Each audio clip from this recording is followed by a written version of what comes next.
ఏం సార్ ఇవన్నీ ఏం చేయమంటారు రిపీటెడ్ని వండుకోమంటారా? It's amazing. ఇది మీరు పూలు కంటే కూడా ఇది ఇస్తే బెటర్ అని చెప్పారు. నిజంగా ఎవరికొకళ్ళకి ఇవ్వచ్చు, చాలా మందిగా అనాథాశ్రమాలకి ఇవ్వచ్చు. చాలా నా రిక్వెస్ట్ కూడా అందరికీ, చాలామంది విగ్రహాలు, శాల్వాస్ ఇవన్నీ తీసుకొస్తూ ఉన్నారు.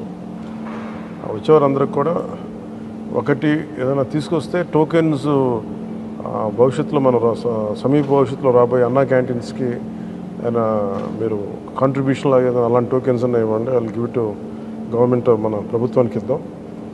అలాగే మీకు ఏదైనా పర్సనల్గా ఇద్దాం అనుకుంటే ఇలాంటి ఏదైనా ఇవ్వగలిగితే అది నేను అనాథాశ్రమాలకు పంపిస్తాను. అలా కాకుండా ఈ విగ్రహాలు, శాల్వాలు ఇవన్నీ నిరుపయోగంగా అయిపోతున్నాయి. ఆ విగ్రహాలకు కూడా ఏం చేయాలో తెలియట్లేదు. అందుకని దయచేసి నా విన్నపం, మా ఎంపీస్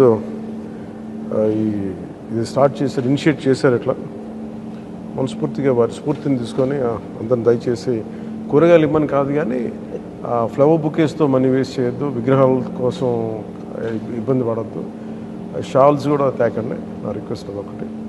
ఏదైనా చేయగలిగితే, నాకు చేయకపోయినా పర్లేదు కానీ అట్లీస్ట్ అది ప్రజలకిను కష్టాలు ఉన్న వాళ్ళకి ఉపయోగపడేలా చేయండి. I'm more than happy for that.